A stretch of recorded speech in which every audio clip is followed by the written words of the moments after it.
عليكم ورحمة الله وبركاته. إن الحمد لله نحمده ونستعينه ونستغفره ونعوذ بالله من شرور أنفسنا ومن سيئات أعمالنا. من يهده الله فلا مضل له ومن يضلله فلا هادي له. ونشهد أن لا إله إلا الله ونشهد أن محمدا عبده ورسوله الذي أرسله بالحق بشيرا ونذيرا وداعيا إلى الله بإذنه وسراجا منيرا. أما بعد فقد قال الله تعالى في كلامه المجيد والقرآن الحميد. সকলে আমার সাথে পড়েন আউযু বিল্লাহি মিনাশ শাইতানির রাজীম বিসমিল্লাহির রাহমানির রাহিম ওয়া aqsitu innallaha yuhibbul muqsitin. Inna Allaha wa malaikatahu yusalluna 'alan nabiy ya ayyuhalladhina amanu sallu 'alaihi wa sallimu taslima.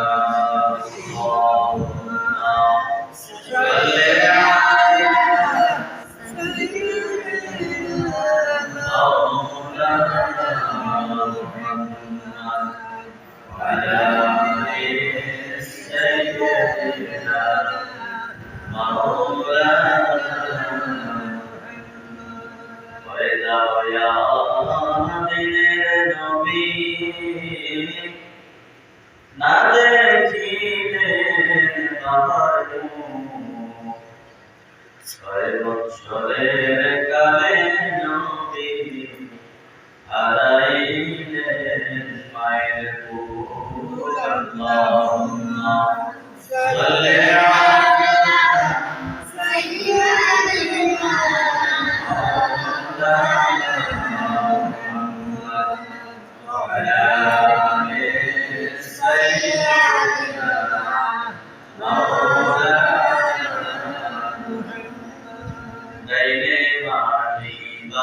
মাটি নিচে মাটির বিছানা ওরে মাটির সাথে পড়িতে বাজা জানাবে আল্লাহুম্মা সাল্লি আলা সাইয়্যিদিনা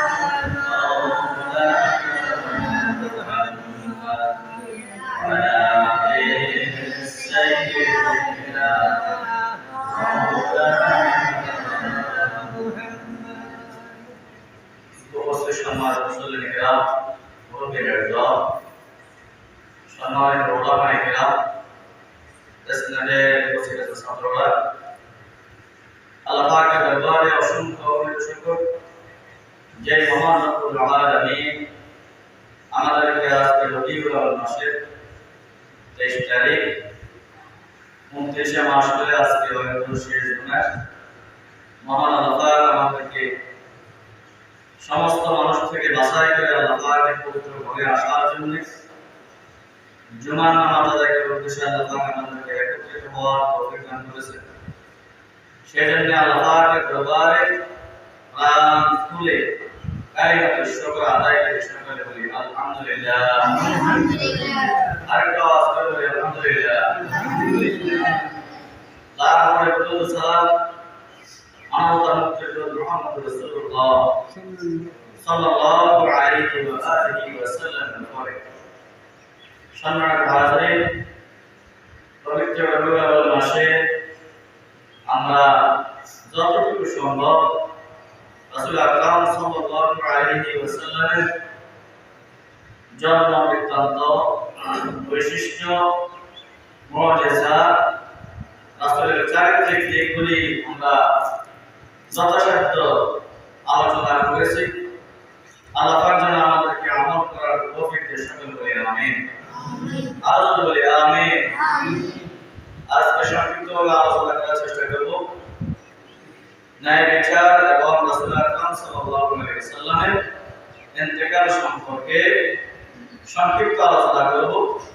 আল্লাহ পাক যেন আমাদেরকে মনোযোগের সহিত শোনার জন্য এবং আমল করার জন্য আমাদের তৌফিক দেন, সকলে বলি আমিন। সম্মানিত হাজিরিন,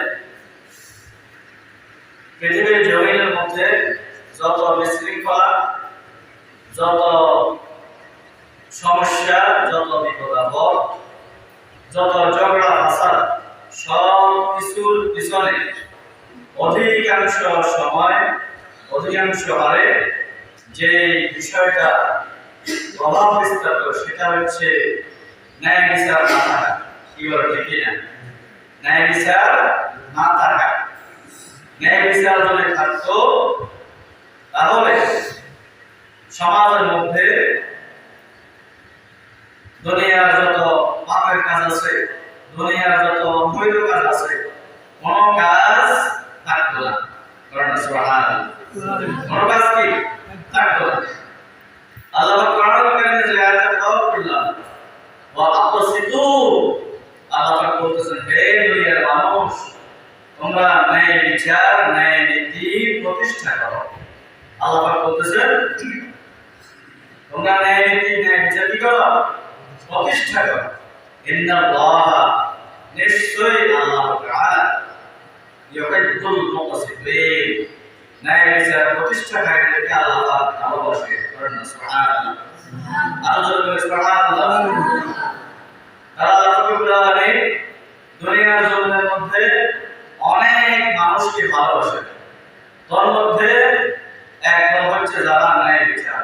যারা কি ন্যায় বিচার? কথা বলো না, যারা কি ন্যায় বিচার। আয়েশা সিদ্দিকা রাদিয়াল্লাহু তাআলা থেকে লম্বা একটা হাদিস আছে, বলবারটা বলতেছি। আয়েশা সিদ্দিকা রাদিয়াল্লাহু তাআলা তিনি সাহাবায়ে কেরামদেরকে উদ্দেশ্য করে বলতেছেন যে পূর্বেকার নবী রাসূলদের যুগে অধিকাংশ মানুষ ধ্বংস হয়ে গেছে কি কারণে জানো?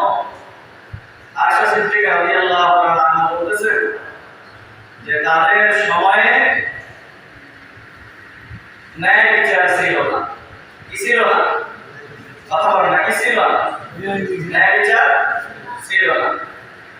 আয়েশা সিদ্দিকা রাদিয়াল্লাহু তাআলা বলতেছেন যে তাদের বিচার ছিল এরকম যে প্রভাবশালী ব্যক্তির সন্তান অথবা প্রভাবশালী পরিবারের কোন লোক যদি চুরি করতো, ডাকাতি করতো, অপরাধ করতো, তখন তাকে ছেড়ে দেওয়া হতো।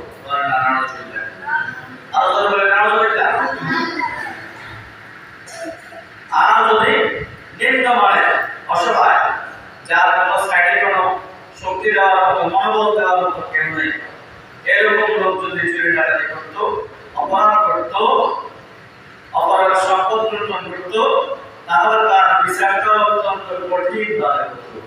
তার বিচারটা কি কঠিন ভাবে হতো।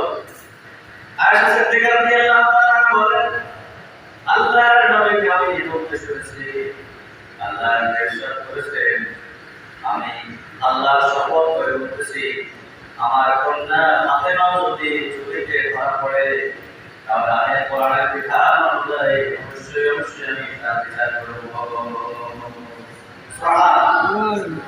আল্লাহ রাসূলের মুখের কথা, তিনি বলতেছে যে আল্লাহ আমার শপথ করে বলতেছে যে আমার কন্যা ফাতেমাও যদি বিচার ফাতেমাও যদি চুরি করে, সেই বিচারটা আমি নিজ হাতে কোরআন অনুযায়ী আমি অবশ্যই তাকে কঠিন শাস্তি দেব, অর্থাৎ তার পাপের ক্ষতি করবে না। সুবহানাল্লাহ। আর বলে সুবহানাল্লাহ।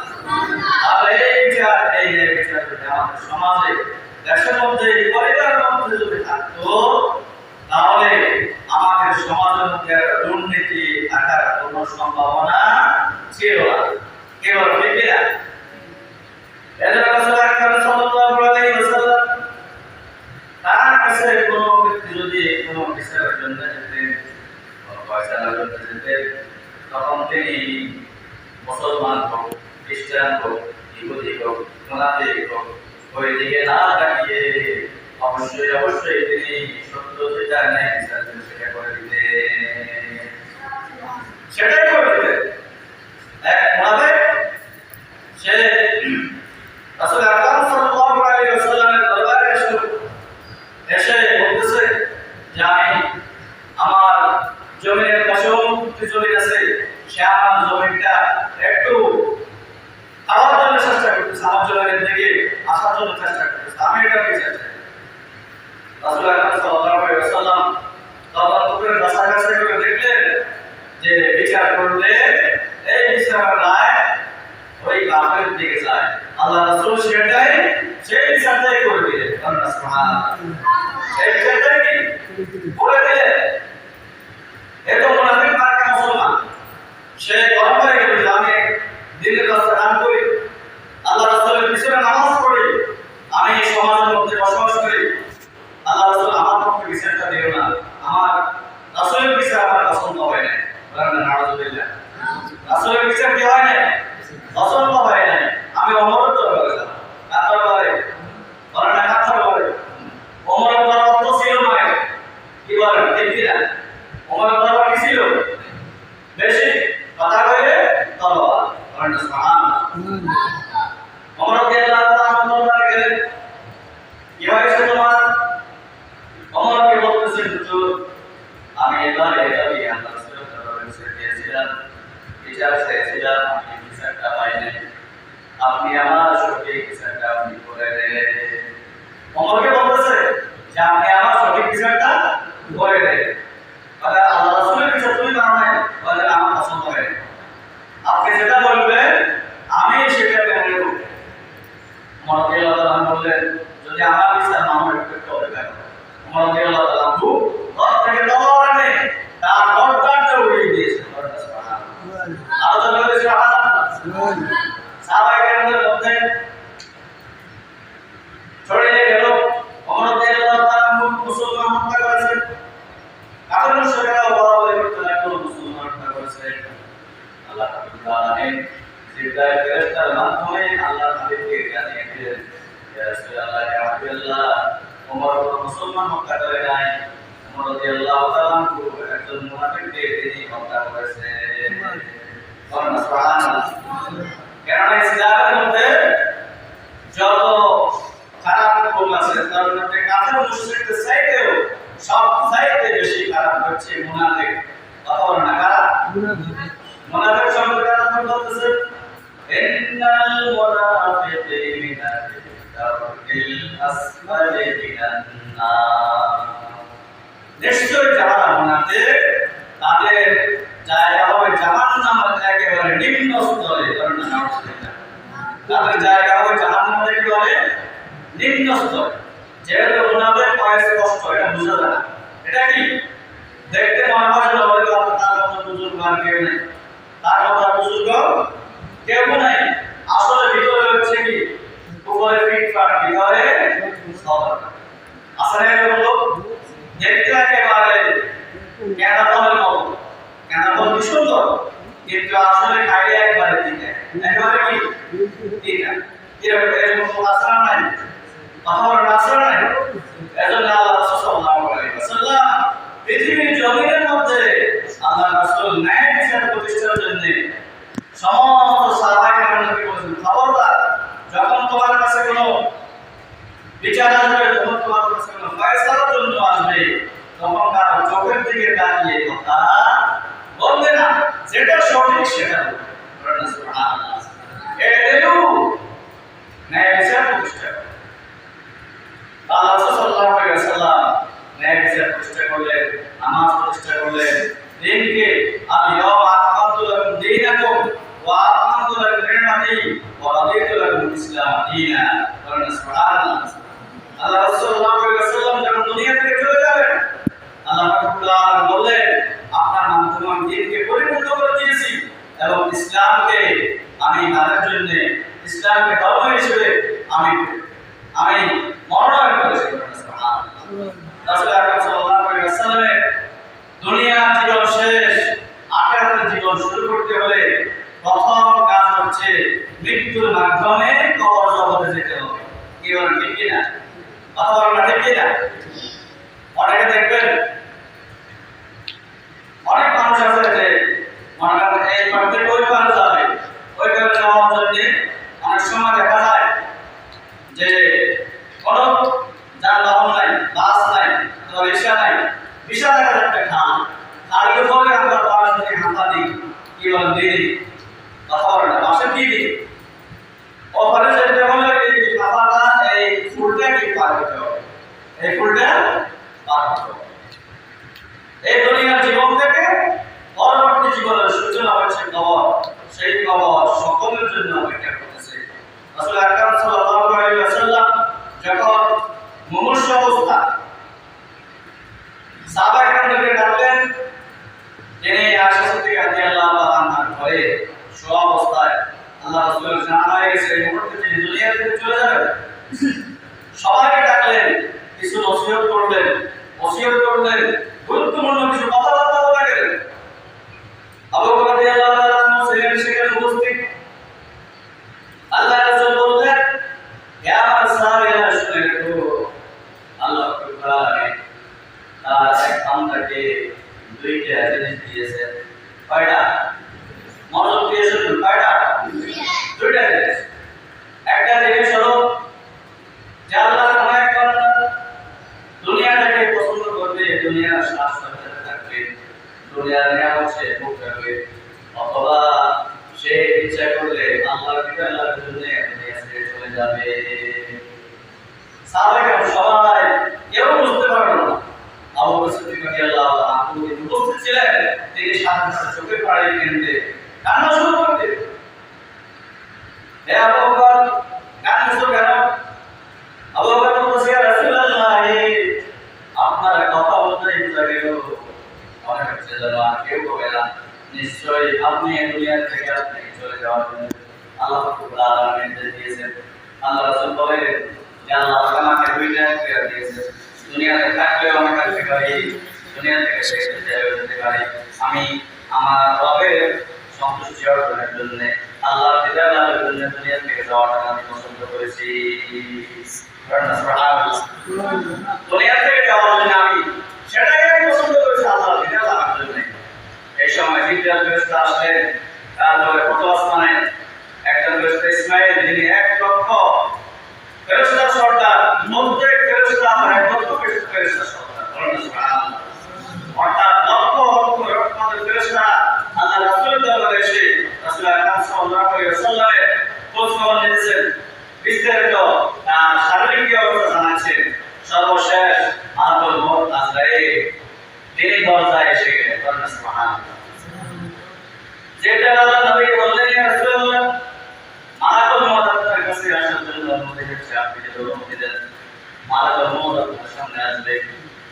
আজরাইল ফেরেশতা আল্লাহ নবীর সামনে এসে বললেন, আসসালাতু ওয়াসসালামু আলাইকা ইয়া রাসূলুল্লাহ, আপনার উপর শান্তি, আপনার উপর সালাম। আল্লাহ রাব্বুল আলামিন আপনাকে, আল্লাহর পক্ষ থেকে আপনাকে আমার মাধ্যমে সালাম পাঠিয়েছে। বলেন সুবহানাল্লাহ। মালাকুল মউত কি বলতেছে? আল্লাহ পাকের পক্ষ থেকে আমার কাছে সালাম পাঠিয়েছে। সালাম পাঠানোর পর বললেন, ইয়া রাসূলুল্লাহ, আপনার কাছে জানতে চাওয়া হয়েছে, আপনি যদি অনুমতি দেন আপনার জানটা আমি খরচ করব, আর যদি নিষেধ করে আমি চলে যাব, তখন আসবো না। আল্লাহ রাসূল জিবরাইলের কাছ থেকে তাকিয়ে জিবরাইল বলতেছে, ইয়া রাসূলুল্লাহ, ইয়া হাবিবাল্লাহ, একদিন যদি 3 দিন আসলেন, তৃতীয় দিন রাসূল আকরাম সাল্লাল্লাহু আলাইহি ওয়াসাল্লাম আয়েশা সিদ্দিকা রাদিয়াল্লাহু আনহা কোলের মধ্যে শোয়া। কোথায় শোয়া? রাসূলুল্লাহ সাল্লাল্লাহু আয়েশা থেকে কোলের মধ্যে শোয়া, আয়েশা ঘরের মধ্যে শোয়া ছিলেন। সুবহানাল্লাহ। নবী রাসূলদের ওফাত, ইন্তেকাল, মৃত্যু সেটার নিয়ম ছিল যে নবী যেখানে ইন্তেকাল করবে তাকে সেখানেই দাফন করা হবে। সুবহানাল্লাহ। যেখানে ইন্তেকাল করবে সেখানেই দাফন করা হবে। রাসূল আকরাম সাল্লাল্লাহু আলাইহি ওয়াসাল্লাম আয়েশা সিদ্দিকার কোলের মধ্যে মাথা রেখে তিনি চতুর্দিকে তাকাচ্ছেন, সাহাবায়ে কেরামের দিকে তাকাচ্ছেন। জিবরাইল ফেরেশতার মাধ্যমে মালাকুল মউত এসে গেল। এসে বলতেছে, ইয়া রাসূলুল্লাহ, ইয়া হাবিবাল্লাহ, আপনি যদি অনুমতি দেন তাহলে আপনার জান্নাত আমি তওয়াফ করব। আর যদি অনুমতি না দেন আমি চলে যাব। তিনি রাসূল আকরাম সাল্লাল্লাহু আলাইহি ওয়াসাল্লাম বললেন যে আমি দুনিয়া থেকে চলে যাব, আমার গুনাহগার উম্মতের কি হবে? সুবহানাল্লাহ। নিজের কথা চিন্তা করেন না, বলতেছেন আমার গুনাহগার উম্মতের কি হবে? আমার গুনাহগার উম্মতের কান্ডারি কি হবে? আল্লাহর পক্ষ থেকে আওয়াজ করে রাসূলুল্লাহ চিন্তা করবেন না, যারা দুনিয়ার জন্য আপনার আদর্শকে বাস্তবায়ন করবে, যারা আপনার সুন্নাত গ্রহণ করবে, আপনার বিদায়ের উপরে আপনার মাধ্যমে যে ইসলাম ধর্ম সেই ইসলাম ধর্ম গ্রহণ করবে, তাদেরকে দুনিয়া থেকে যাওয়ার সাথে তাদের জন্য জান্নাত আমি বলে দেব। আর রাসূলুল্লাহ সাল্লাল্লাহু আলাইহি ওয়াসাল্লামের শান কবজ করার জন্য বুকের উপর হাত রাখলে কষ্ট শুরু হয়ে গেল। সুবহানাল্লাহ। সাকরাতুল মাউত, আল্লাহ রাসূল বলেন নাও, কষ্ট হচ্ছে, মৃত্যু যন্ত্রণা শুরু হচ্ছে। আল্লাহ রাসূল বললেন, আমার উম্মত অত্যন্ত দুর্বল হবে, এমন দুর্বল হবে, ইমানের দিক দিয়ে দুর্বল হবে, আমলের দিক দিয়ে দুর্বল হবে। আমি নবী হয়ে তো মৃত্যু যন্ত্রণা সহ্য করতে পারতেছি না। কিয়ামত পর্যন্ত যত উম্মত আসবে সমস্ত উম্মতগুলি মৃত্যুবরণ করার মাধ্যমে যে ব্যথা অনুভব করবে, সমস্ত ব্যথাগুলি তুমি আমাকে দিয়ে দাও, তারপরে আমার একজন উম্মতকে তুমি মৃত্যুর যন্ত্রণা দিও না। আল্লাহ পাকের পক্ষ থেকে আওয়াজ করে, ইয়া রাসূলুল্লাহ, ইয়া হাবিবাল্লাহ, আপনি চিন্তা করবেন না, যারা প্রকৃত মুমিন, যারা প্রকৃত মুসলমান, তারা যখন মুমূর্ষু অবস্থায় শুয়ে যাবে, তাদের জানটা আমি এমন ভাবে কবজ করব, তাদের মুখ দিয়ে জিকির জারি করতে করতে, জিকির করতে করতে, তারা দুরূদ করতে করতে তাদের রূহটা দেহ থেকে বের হয়ে যাবে, তারা সামান্য পরিমাণ খেয়ে যাবে।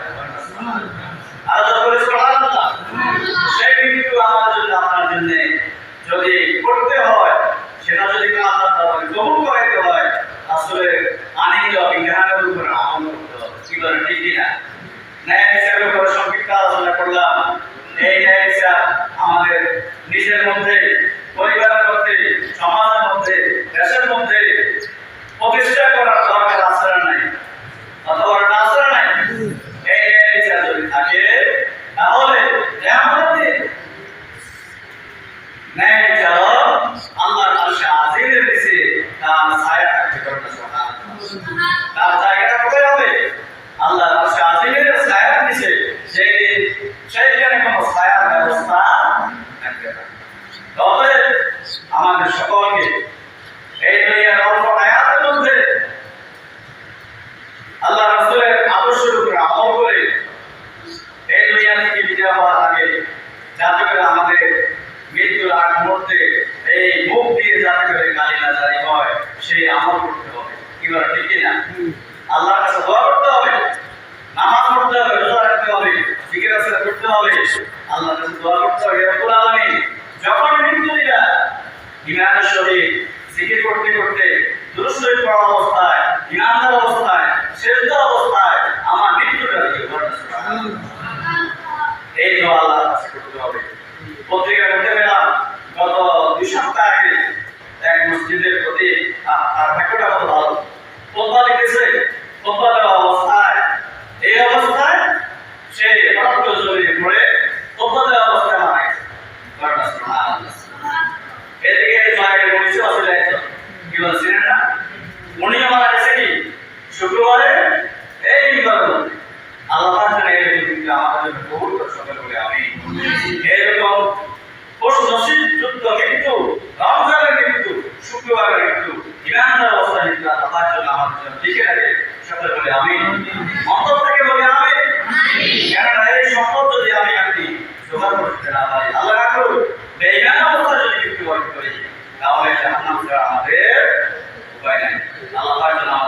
মুসলমান হয়ে দুনিয়া থেকে বিদায় হওয়ার